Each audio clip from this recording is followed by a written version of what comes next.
Okay.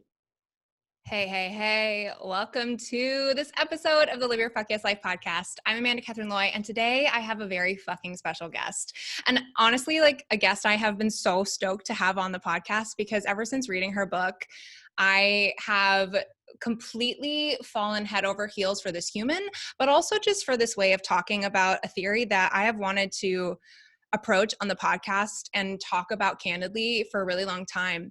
But the truth is I have yet to come across before, coming across Jessica's book and her work, somebody who I felt was in alignment with my vision of this work and this theory and this whole concept of attachment theory, which we're going to be diving into today.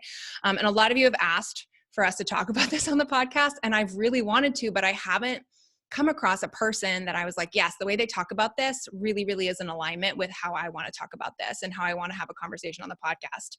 So I'm so excited to have Jessica here. And so for those of you who are not familiar with her, here's a little bit about who she is before we deep dive. So Jessica Fern is a psychotherapist, public speaker, and trauma and relationship expert. In her international private practice, Jessica works with individuals, couples, and people in multi-partner relationships who no longer want to be limited by their reactive patterns, cultural conditioning, insecure attachment styles, and past traumas, helping them to embody new possibilities in life and love. She is also the author of Polysecure, which if you are watching on YouTube, you are seeing me holding up.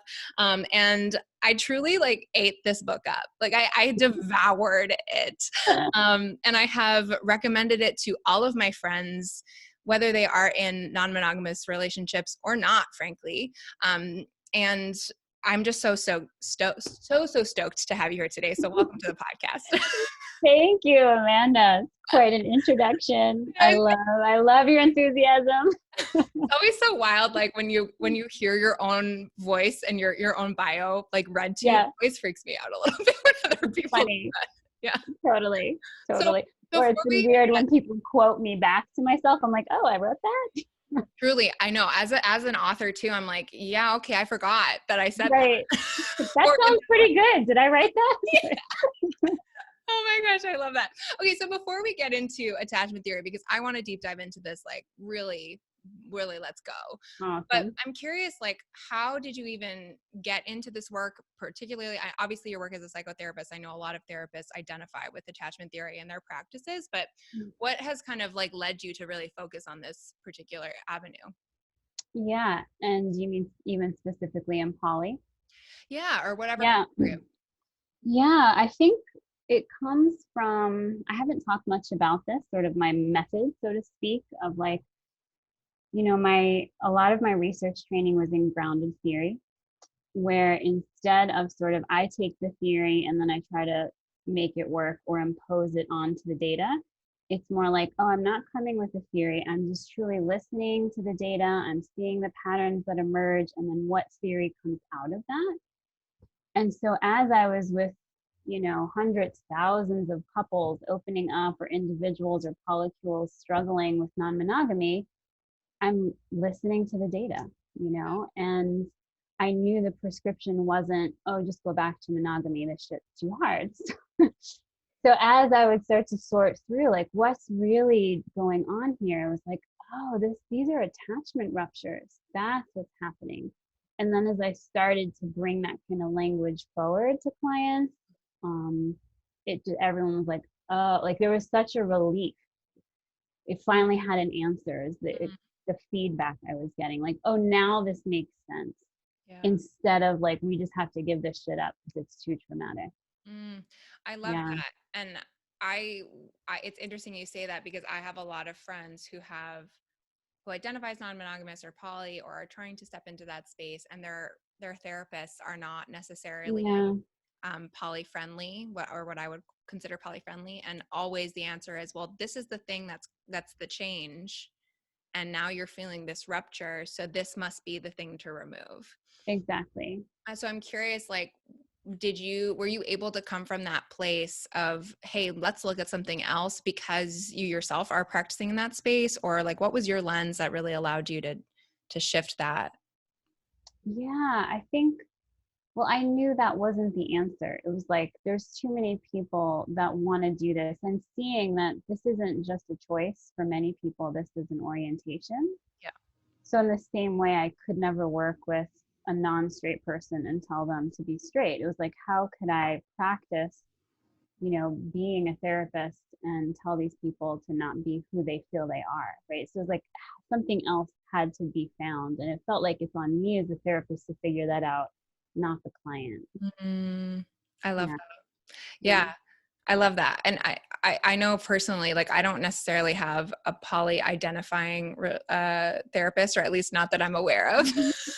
Mhm. But she reflects that. And actually I shared with her after I read your book, I shared with her your book, and she was like, oh my gosh, I'm adding this to my resource page, and immediately like reading this too. So it's been really fun to Good. speak to her around her also, like as a therapist, her experience with other therapists and their relationship to attachment theory, because I've noticed that so many people approach it really differently. And why I loved your book so much is because I think anybody, no matter how you identify and how you choose to do relationships, I think anybody can read this book and immediately feel seen in relation to attachment theory. Because I don't know, I think what I struggled with a lot before, and what I noticed that you talk the opposite of, which is why I identified with it so much, is that a lot of therapists or just people in the space and who are obsessed with attachment theory, it's almost like the way that we see Myers-Briggs or the Enneagram or human design, where it's like, I have found Rigid the typology. answers, Yeah. right? And it's like, I fit myself in this box, and so now everything makes sense, which I think is an important step, an understanding step. But there's also, in those spaces, it's also like, well, now I've found my people. This is where I'm going to live forever. And there's no, self-actualization work to adjust out of potentially harmful habits or ways that Right. we're feeling, negatively impacted because of our attachment style. And I mean, correct me if I'm wrong, but it seemed like from what you were, presenting in the book, that you have a very different approach. Can you talk a little bit about that? Yeah, I think what you're getting at is not using it as a rigid typology, Yeah. right? And especially, I think what you're touching on too is not weaponizing it. Like, people learn about their Myers-Briggs type or their Enneagram, and there's actually, those are not rigid either when you really get into the depths of them, right? But it's easy to be like, oh, you're an 8, and therefore you're aggressive. Well, it's like, no, you're missing the whole point of the Yeah. system. And so the same thing with attachment, like, don't weaponize it and just say, oh, that person's disorganized or avoidant, and so they're a narcissist or something like that, right? So yeah, how do we really use these, how do we understand these as survival strategies that were like wisdom experiences based on where we came from, Yeah. but they're also survival strategies that sort of now have their expiration date. So things that we now, like, once were adaptive, are now becoming maladaptive. Mm. And we Mm. have to evolve and heal past them, I right? love that. Yeah, because I mean, and this whole thing is rooted in trauma at the end of the day. Mhm. So Right. if we're staying in our trauma, right, then that's defeating the purpose, I think. Exactly. So for those of the humans who have heard about attachment theory or maybe don't understand like the different variables, can we just quickly touch on? Quickly. Yeah, I know it's hard because they're so diverse, and like they're also so intense, like the reasons behind them. And obviously, like, y'all just need to read this book to really get the whole thing. But can we quickly surface, talk about the different ones and Yes. how they work? Yes. My elevator speech. So let me know if I'm going too long or too short with it, right? Right. So, like, the basic, 3-point premise on attachment theory is it, was created by John Bowlby and then sort of became practical with Mary Ainsworth and their research 40, 50, 60 years ago already. And, the premise is that as human beings, we need caretakers to survive, and we need to bond. And that bonding isn't just like, you change my diaper and give me food. That bonding is about emotional attunement, physical touch, this real, like, availability. So Mm. Sue Johnson kind of breaks it down as our nervous system is looking for, are you available? Are you responsive? Are you emotionally engaged? Right. And even I'm doing a lot of work on polyvagal theory right now. And, Stephen Porges' work is all about that autonomic nervous system is sort of always looking and scanning, like, are you safe or are you dangerous, right? So that's what's happening, and if you're safe, I can move towards. If you're dangerous, I need to pull away. And so if enough of our attachment needs are met to our caretakers, not perfectly, but enough of the time, then we feel secure. We feel secure with them. We feel secure in ourselves. We feel secure in the world, right? Which is huge. But more than half the time, that's not the case. And that's not necessarily because parents are failing. There's lots of cultural, social, environmental factors that make it so not every parent or child can bond, right, in the way that they need. But then there's 3 insecure styles. And so those would be if parents are not available at all, they're like overt neglect, or maybe they're physically available, but just emotionally not available, they're tuned out, or they're really focused not on the internal world or the emotional experience of the child. They're more focused on academics, achievements, appearance, things like that.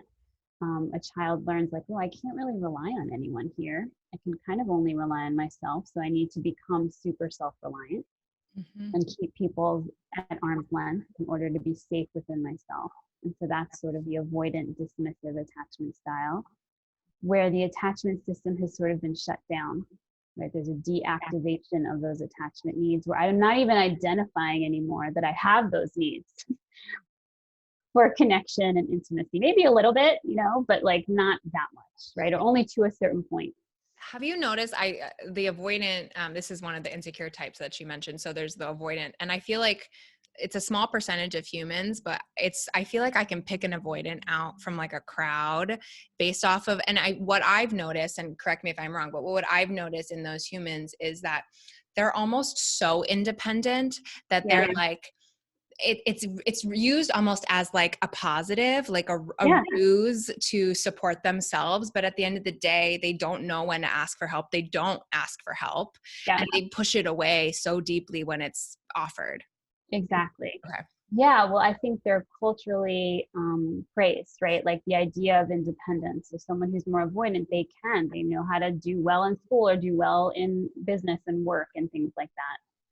And just asking for help is what can bring up anxiety, and things that bring up anxiety, they're going to push away from. So like, oh, nope, not even going to do that, right? Can't be needy, right? And needy would just be having a need, period. Yeah. More dismissive, avoidant type, right? Yeah. Yeah. And sometimes I think there's like, all of these almost have masculine, feminine versions, regardless of your sex and gender, and I think the more feminine version sometimes is over caretaking and focusing on others to avoid myself and to dismiss my own feelings. And I'm really busy with all of you.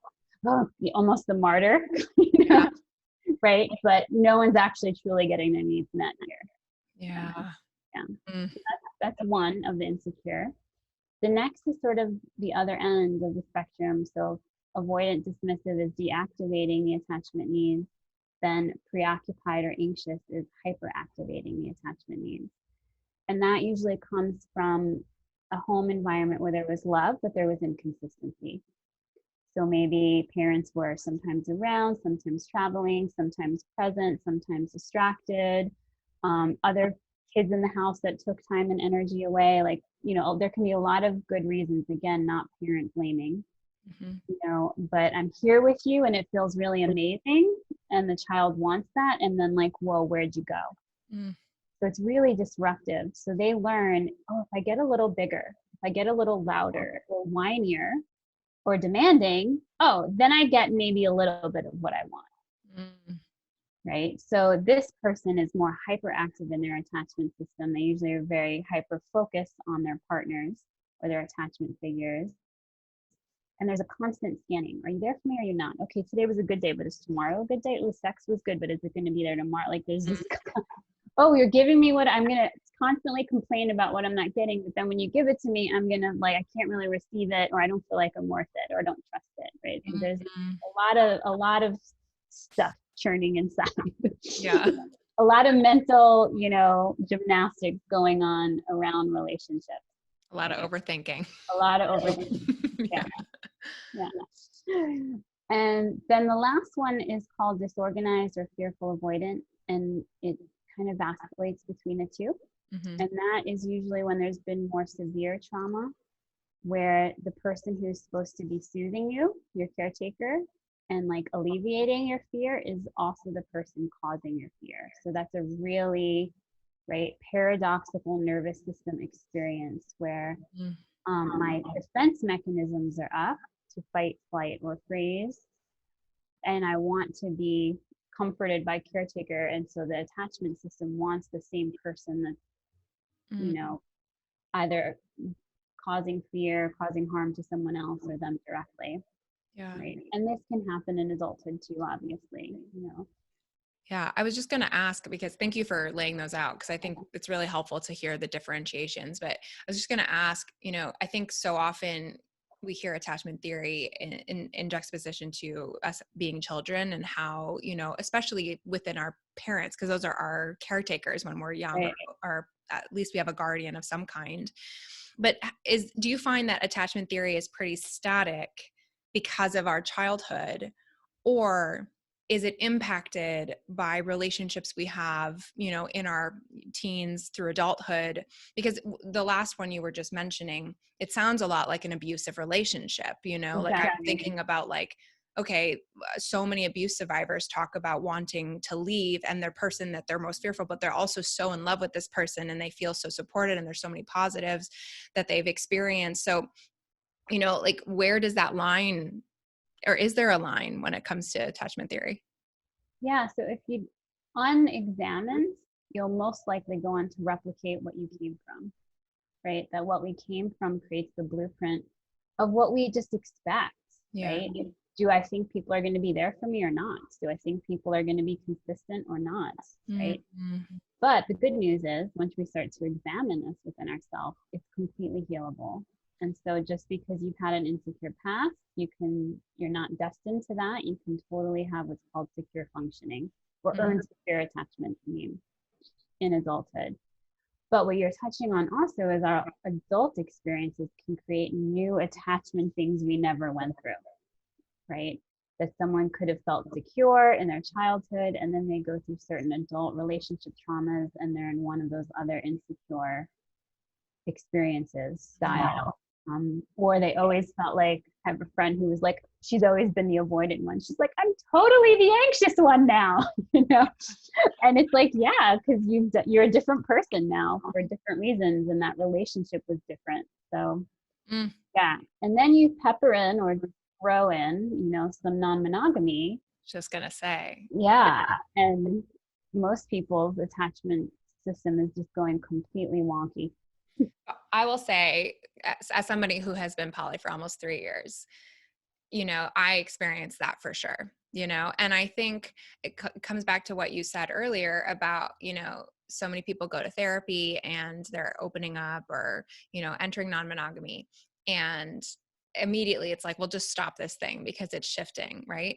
And I have always been securely attached. I still feel very securely attached. However, as soon as I stepped into, you know, E&M and really quickly into poly, because I'm very demisexual and just it was never going to be anything but that for me, and I should have known better.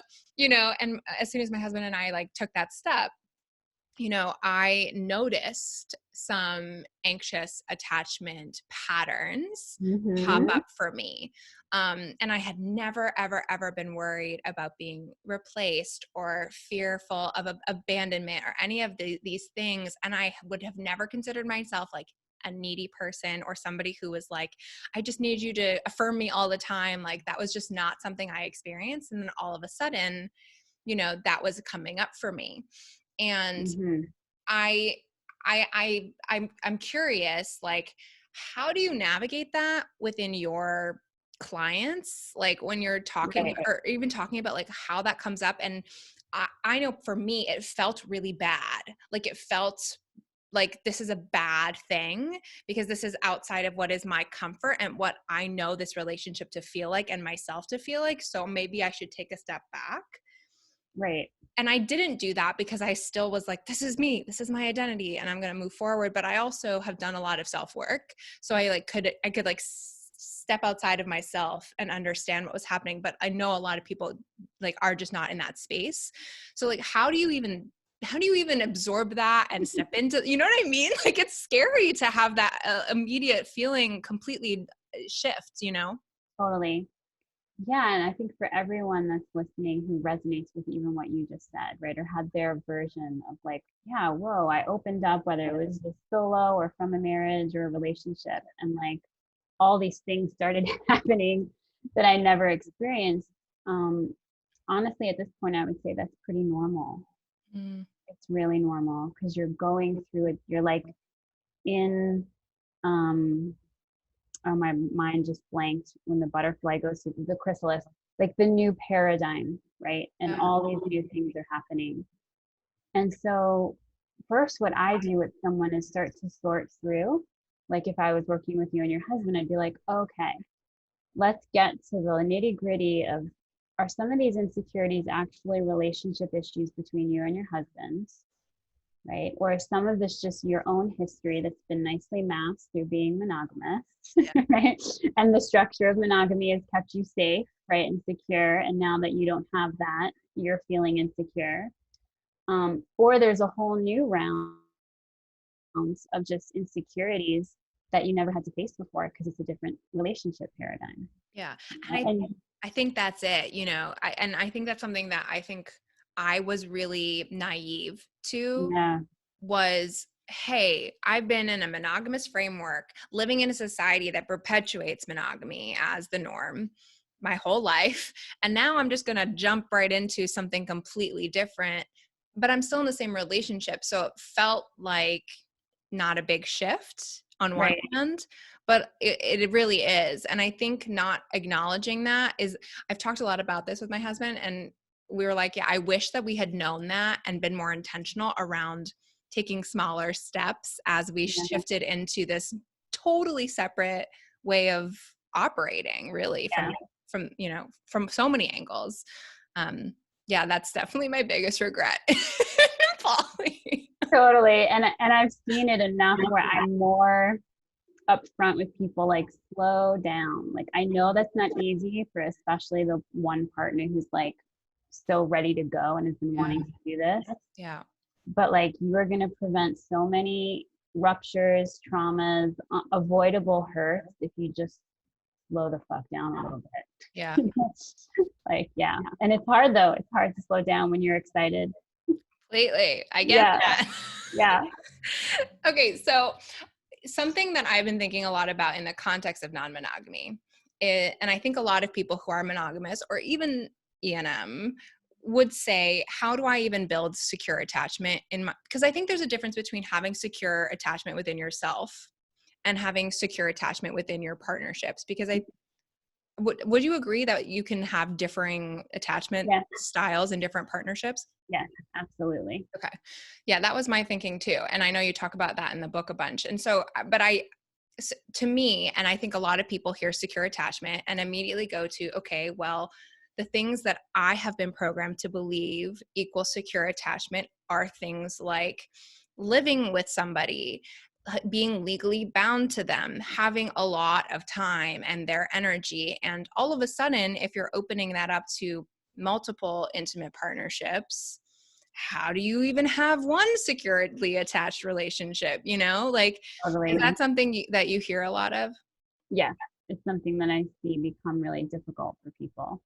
Do you Yeah. think it is actually a difficult thing or just a difficult idea to wrap your mind around? I think it's a difficult transition because there are some people who don't have to go through this transition, right? And who have been sort of non-monogamous from the start, right? Yeah. Or haven't identified their security in relationship from the structural things like you're saying, Yeah. right? But most people, a lot of people are having to go through that transition, and you're like, great, how do I feel safe with you if we don't have a baby, or if we're not gonna like plan vacations or whatever it is, you know? So, you know, what I talk about in the book is I wouldn't give up those structural things in relationships. It's not about abandoning all of them or demoting them. However, I don't want to rely on those for the actual secure attachment. And really it's like how we're treating each other, how we're showing up in the relationship is what makes us actually feel secure. Can I rely on you emotionally? Are you there for me? You know? So what does that look like practically? Because I think a lot of people are probably listening and being like, okay, well, I can practically see when I'm living with somebody. And there's the practicality of a marriage certificate and going through that whole thing with your family. But like, what does it practically mean to have great conversations or, you know, have emotional intimacy? Like, the fuck do I even start, you know? Totally. Right. So some of it too is like, do you want this relationship to even be sort of meeting each other's attachment needs? I think that's an initial negotiation point. Because, you know, we might have partners where it's like, yeah, I enjoy you. It's great. We see each other occasionally, or we're more of an interest based. We play racquetball together. We play certain games together. And that's beautiful. Like in that, you know, whereas other relationships, it's like, oh no, I want to be one of the people you can go to. I want to be one of the people that's showing up for you, like in the ways that matter to you. And so we also have to know ourselves enough to even define, what does that mean for me? You know? That is so beautiful. I also just want to say for everyone who's listening who may not be ENM, like that I think is something you can apply to your friendships, to all the relationships in your life. Like instead of feeling like everything needs to meet this massive thing, genuinely ask yourself, like, what do I want this relationship to serve in my life? Yeah. I think that is the most important question maybe we can ever ask ourselves. Truly. Like, and I don't think we ask that. I don't think we do. We just expect it's going to look a certain way, whether it's a friendship or a work relationship or a romantic relationship, instead of like, oh, what is the expression of these 2 or 3 or 4 people coming together? What does it want to be? You know, like there's even a larger wisdom here that's informing this. So how do we break from, I know this is a huge question, but like, I'm just thinking as I go, like, how do we break from the expectation curse, right? Totally. And check in with ourselves, because even I check in with myself all the fucking time. I notice, you know, even in my partnerships where it's like, I don't know that I probably want to see you more than like once or twice a month maybe. And, you know, like we have this really awesome bond when it comes to this thing, but like, that's about the extent of our relationship. And I feel good about that. You feel good about that. But there's this, I still notice this internalized expectation of like, why are they not messaging me today? Or, you know, because they're putting their energy elsewhere right now, does that mean that I matter less? You know, and those things pop up, and it's like, well, if it doesn't follow that typical pathway, right, the relationship escalator, that we're inherently not as important, or that relationship matters less, or whatever, you know? Right. Like, how do we break from that? Yeah. Well, reading the relationship escalator book is a good start, right? Yeah. Well, and I think what you're doing though is the mindfulness of just catching those expectations. Yeah. You know, and so seeing when there starts to be like the story script starts to play, frustration or doubt, or, you know, oh, what are they doing, or this or that. You know, when that starts to come into play, going, okay, is this because there's maybe agreements that we've spoken about that this person's not meeting and it's more of a relationship thing, or oh no, these are my like invisible expectations about what someone's supposed to be doing, and we've never agreed to that yet. Yeah, I think it's a huge one. it is a huge one. Yeah. Thank you for speaking to that. Yeah, and those change with time too. Yeah, the importance of allowing for evolution. Yeah. So challenging for so many of us. Totally. Yeah, for sure. Especially, I think also in the context of monogamy too, like, you know, relationships can change there too. And that doesn't make them less valuable or important. And Yeah, but I'm even thinking of like my husband now. When we were first dating, I had more of an expectation that he would text me, where I have like zero expectation about that now. Yeah. And it was such an offense. in some ways, or a sign of something if I didn't hear back. And now I just know him and I'm like, whatever. I'm like, babe, what happened? You alive? Right. Whereas in the beginning, I had very little expectation of him being like a part of my son's life. Whereas now, as a stepfather, like that expectation has evolved. Right. And so, Yeah. this is a little example of I love that. That's a everyday huge life ways totally. expectations can come and go. I love that. Can you speak to the secure base versus safe haven? Because this was an illuminating passage for me. Like, and you guys need to read the specific examples that Jessica talks about in here. But like, I think for me, it was like so freeing of being like, oh yeah, relationships don't have to all look the same. And that doesn't mean anything, Right. Yeah. So safe haven is like being received and comforted by someone, like who, when I'm struggling or need help, I can turn to, and you're my safe person, right? That refuge to turn to and go to. And like, you just accept me how I am, as I am, where I'm at, right?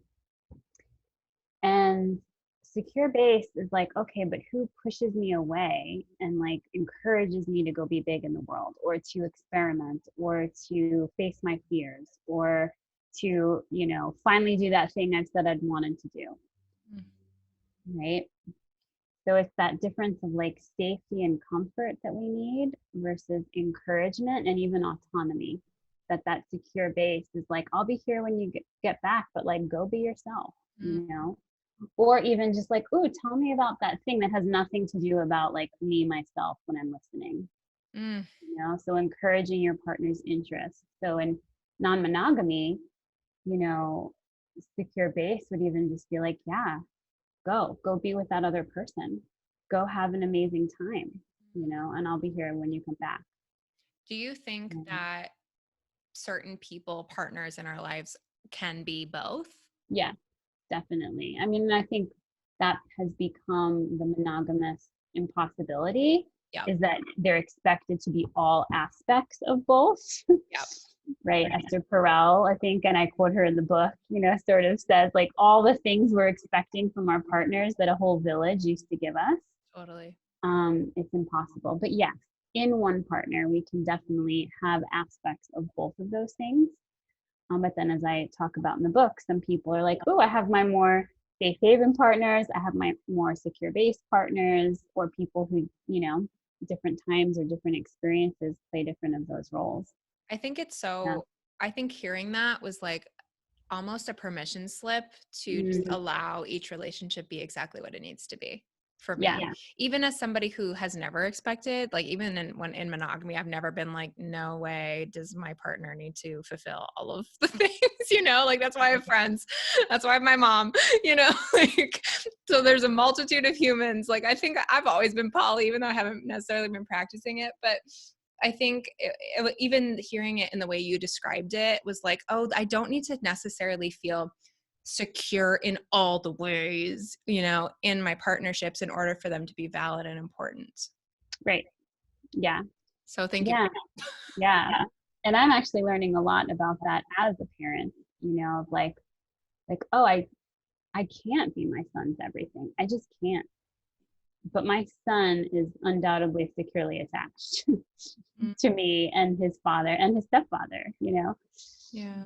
And we all play very different roles in that way of safe haven, secure baseness. Yeah. That's so cool. I love that. I'm like, how can I feel that way with my dogs? That's where my brain just that'll be your book on attachment. Dog security. Right, dog security.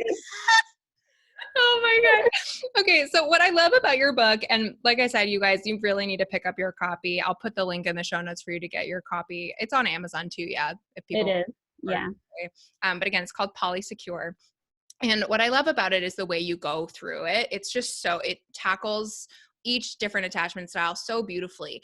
But at the end, you share a lot of really tangible, actionable steps, which I think is something that so many people in the self-development world or therapeutic world just miss out on. And one that I wanted to highlight and just share kind of the overview of was the hearts section, which is chapter 8. because it is so fucking good. Like, it is so good. Can you just share a little bit about this and what this is?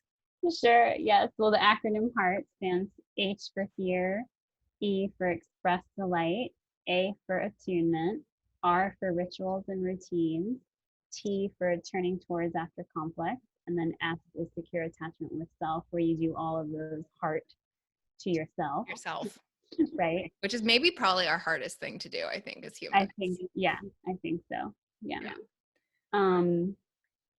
But yeah, the point is exactly what you're saying. Like, I go through how we can be more safe haven and secure base, but then the heart is meant to break it down a little bit further. Like, what are some of these real qualities of presence, of being emotionally attuned, of expressed delight that we know from research are what builds secure attachment and bonds and relationships.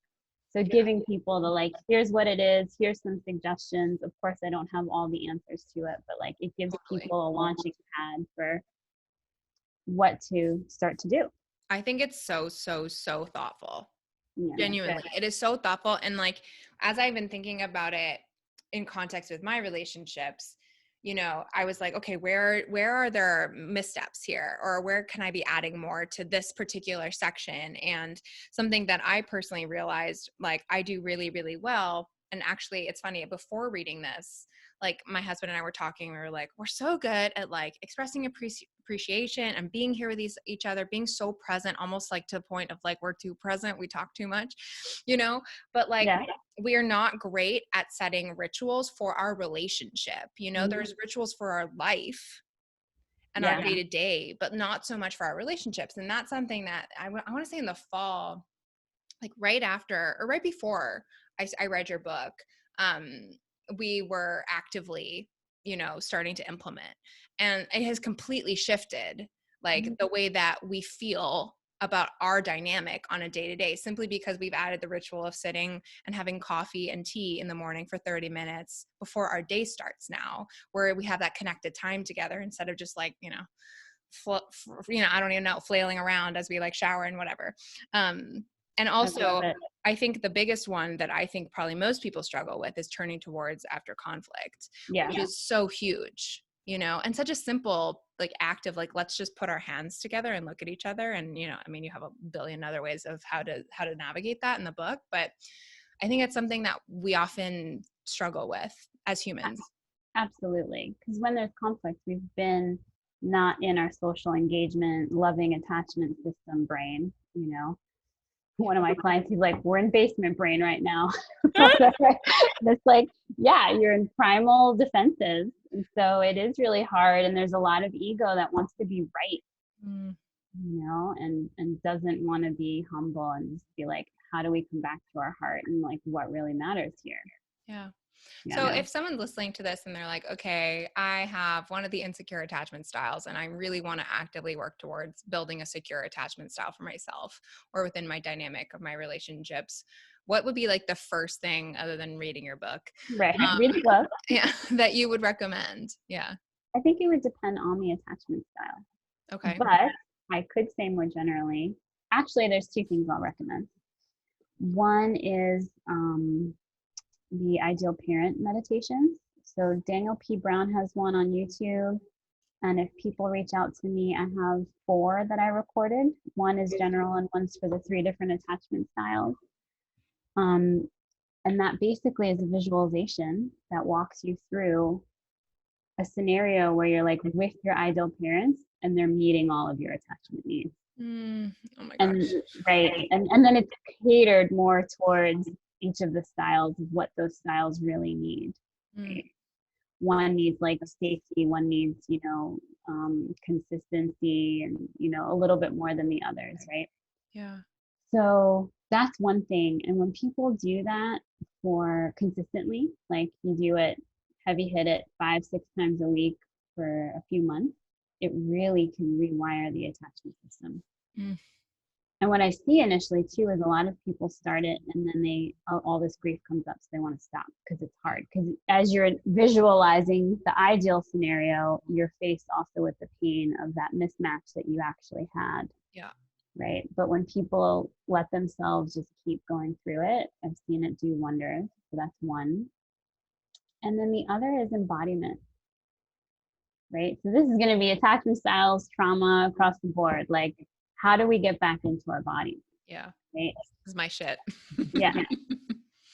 And I'm coming up with an embodiment program to start to offer soon of just like literally how do we get in our body? How do we get grounded in the sensations of our body, the feelings? And each of the different styles has different things they need to do with the body. I think I do talk about this in the book, but the avoidant dismissive like actually has to like their body has to come back alive where they're feeling desires again. Like, oh, I actually have longings. Those feel so dangerous and vulnerable. And I can feel my own vulnerability and know that I'm safe. Right? The preoccupied has to come, like, take their attention out of their partner's body and into their own and learn how to stay, which isn't easy. They want to jump out into everyone else's consciousness. They're scary, And then, the disorganized, fearful avoidant usually needs, how do I actually feel safe and grounded in my own body? Yeah. When my body might have been a very unsafe place to be because of violation. Yeah. Yeah. That's beautiful. I love that. Ugh. Ooh, I just got chills thinking about that. Yeah. It's deep work, that shit. Yeah, it is deep work. And part of me is shifting. I mean, the talking part is really important. I mean, having a coherent story of what we've gone through, whether it's childhood or adult relationships, is important. Yeah. But it's not sufficient. It's an ingredient. Yep. But we really need to work at this like nervous system level. Yeah. It's both. I mean, you need to have the awareness to be able to then do the work to rewire. And it takes a lot of both. So right. Yeah. Okay, we're going to do fast fun questions in a second, but before we do, I just want to say on page 111, and for all of you who have the book, you can pull this up because there's like a diagram, but this changed the game for me. And I had a whole debate on my Instagram stories with everybody because you talk about the different ways, the different types of non-monogamy. And specifically I had a debate about what your, definition of monogamy was, because at the end you say okay, some couples that consider themselves monogamous do vary on how emotionally open or closed they are to people outside of the relationship, but it is common for monogamous couples to consider each other as their only sexual partner and emotional primary. In monogamous couples, a partner is usually considered to be cheating if they engage sexually with another and or if they share deep or romantic emotions with others. And in the side things I have, what the actual fuck is what I wrote, because this was the first time that I have ever seen somebody write out monogamy. Oh, yeah. Outside of just the sexual component of it. Yeah. And so I got on and I was like, is this what you feel in your monogamous relationships? And I just, cause for me, I was monogamous for almost 8 years with my husband. And then before that in other partnerships. And I would have never, ever included not having deep, significant, sometimes more significant relationships with other people that I'm not intimate with in a sexual way, but in a romantic way sometimes. And certainly in a conversation, in a emotional intimacy standpoint. And it blew my brain that other people didn't think that way. Completely blew my mind. Totally. Yeah, that's why it's an and/or. Because even when I identified as monogamous, me and my first husband, we had very deep emotional connections with other people. Or like, yes, you can go sleep over that person of the opposite sex's house, and like, it's not a problem. Yeah. We had that, and yet, emotional cheating is a very real and it's a very painful, traumatic experience or betrayal in relationships, right? And yeah. I think, as somebody who has always had that perspective, and honestly, most of my friends and people in my life have had similar ones. It's not it's not a dynamic I ever even knew was a thing. Yeah. I'm completely honest. Like I just had no idea. And I also know from speaking to many people who identify as ethically non-monogamous that that one diagram has completely impacted the way that they identify and see themselves in like super positive ways. It's given them like, because there's like what, 8 or 9 different ways to identify within the context of, E&M. And I think a lot of people think that there's like one path and one path only. Yeah. And for this reason alone, which there are many, many reasons, we'll go buy this book, because truly like this diagram, it's truly changed like multiple people of my friends' lives. That's great. I haven't heard much about that piece. Everyone focuses on attachment, right? Yeah. And in some way that's like the poly 101, right? Totally. But I also think for, even people who've been in poly for a while, like it's like you're all poly or not, or just open, and the middle grounds are less talked about openly, I think, at least in the communities that I'm a part of. So I just really appreciated that, and also just wanted to say that blew my brain. Completely blew my brain. Thank you, and I'm glad. Okay, let's get into fun, fast questions. Okay. Nothing to do with attachment theory, just for shits and giggles. You ready? I am. I feel like I'm so slow at these things. So. Well, it doesn't have to be fast for you. Okay. Okay. Biggest lesson that this pandemic has taught you? Oh no.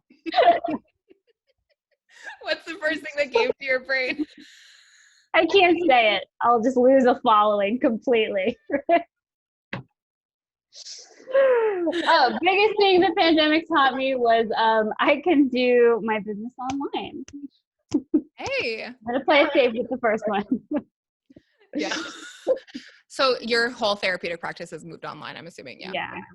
Yeah. And has that also impacted your speaking engagements in a big way? Yes, it has. Everything's been, instead of doing a book tour, everything's been online, which in some ways is great, because it would have been hard to travel. It would have been hard to be like, how do I bring my son with me? How do I do this? And is this your first book? This is my first book. Yeah. Congratulations. Thank you. Oh, and we are coming out with a workbook. Really? Yeah. Oh my gosh, so exciting. Do you know when that's happening?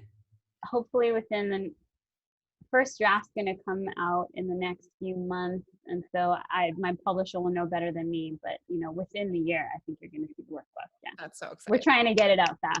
I love it. Yeah, people are eating your book up. Like, it's everywhere. It really is. Does it feel wild? It's still very surreal. Yeah. Because I've been saying like, oh, I just feel like I was the chef that cooked the meal that people were hungry for. Like it's, I think it was just, The best books are those though, right? Where there's a need and you see it and you feel it. Yeah, I love that. Okay, an obsession that you developed over the last year. Over the last year? Oh, I'm building a home. So I've like never been a Pinterest person who's like looking at like staircases and like tiling. Like that's never been a thing in my life. So are you building it from the ground up? We are, yeah. Whoa, that's a big task. It's a big deal. Yeah. So what is the timeline for that? Like a year? We're still in the design phase. Hopefully the house will be done by the end of the year. Okay. Fingers crossed. But so yeah, that's been like watching tiny home, all the Netflix things on like the extraordinary homes, tiny homes, like to get ideas.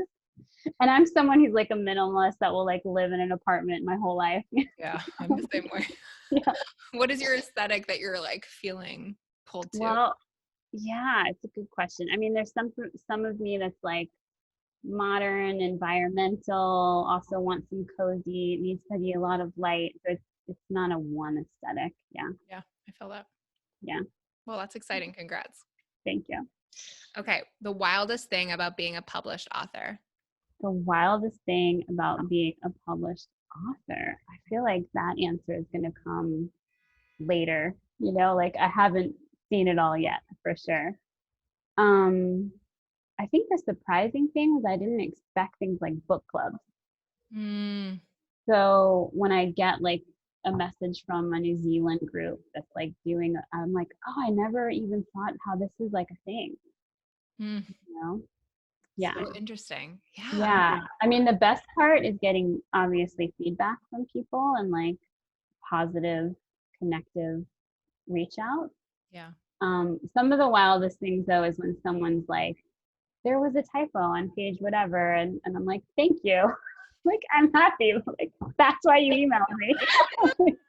Somebody's just gone out of their way to email you just to tell you. Just to say that. And you know what?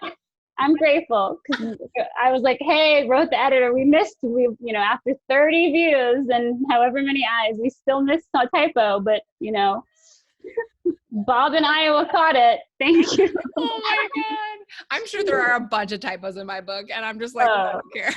Yeah, there will always be more. You all know if I said THE and I left out the E that I meant the right. Yeah. That's hilarious. Okay, last question. What does it mean to you to live your fuck yes life? Oh, yeah. Good question. It probably sounds so obvious. Like, it means just really being connected to myself and, in my integrity, like connected to my authenticity. But what I'm learning more and more is it's also not just about like my fuck yes life, just as an individual. Like this move that I just made was for more of my tribe, and that includes my fuck yes life is like bigger and different than if I was just me. So it's like our fuck yes life. You are the first person that has ever answered that question, including community.